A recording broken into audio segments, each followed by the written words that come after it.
Hi, I'm Dr. Singhania from Singhania Clinic, and I'm going to talk about symptoms of anxiety. Anxiety is seen in almost 25% of children, and if we look at the learning disabled population, it rises to almost 70%. It is generally a normal reaction to stress. It actually is beneficial and helps a child learn how to cope with challenge or with some difficulty. And in fact, it has a protective role to play because it prevents the child from doing dangerous or risky things. However, when anxiety becomes excessive and it starts to affect the child's day-to-day living, it is called a disorder. And of course, it's not what the child is worrying about, but how it is impacting his functioning. The child may automatically avoid or become worried about situations. They may be constantly keyed up and are self-conscious or easily embarrassed. They keep brooding about what they've done in the past, or they worry about the future. And coaxing or reassurance doesn't seem to help. What are the symptoms of anxiety? It's difficult to know when a child is anxious because it's a normal fear or whether it is because he has a disorder. Just to briefly tell you about normal fears of childhood, a 5 to 6 month old will start become wary of strangers. By the time they're 9 months old, they start to fear strangers. By the time they're about 18 months, they have significant separation anxiety from the mother figure because they're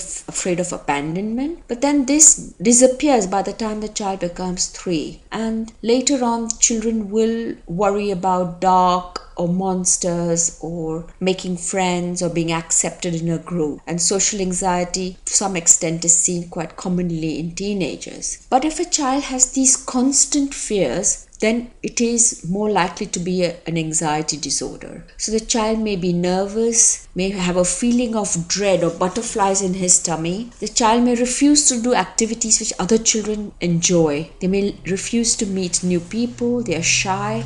They may complain of stomach aches or headaches or want to frequently go to the toilet. They may be very self-conscious. And like I said, they may worry that they are not competent or they cannot do things, or why did they do that in the past? And they become tired and irritable. There are other kinds of anxieties like selective mutism. Here, because of anxiety and nervousness, the child talks well at home but will not talk in school or outside to other people. So often a school refers a child who is not talking in the classroom at all for months on end and will not participate in the classroom. Then there is a separation anxiety, and this is when it is seen well beyond the age of 3 and 4. I've seen 12-year-olds who refuse to go to school because they are worried about abandonment and become separated from their parents. Then of course there is OCD and phobias and panic attacks. So the symptoms of anxiety would depend upon also the type of disorder they have. If you're seeking help, please visit our website www.singhaniaclinic.com or call us on the number shown below. Thank you for watching.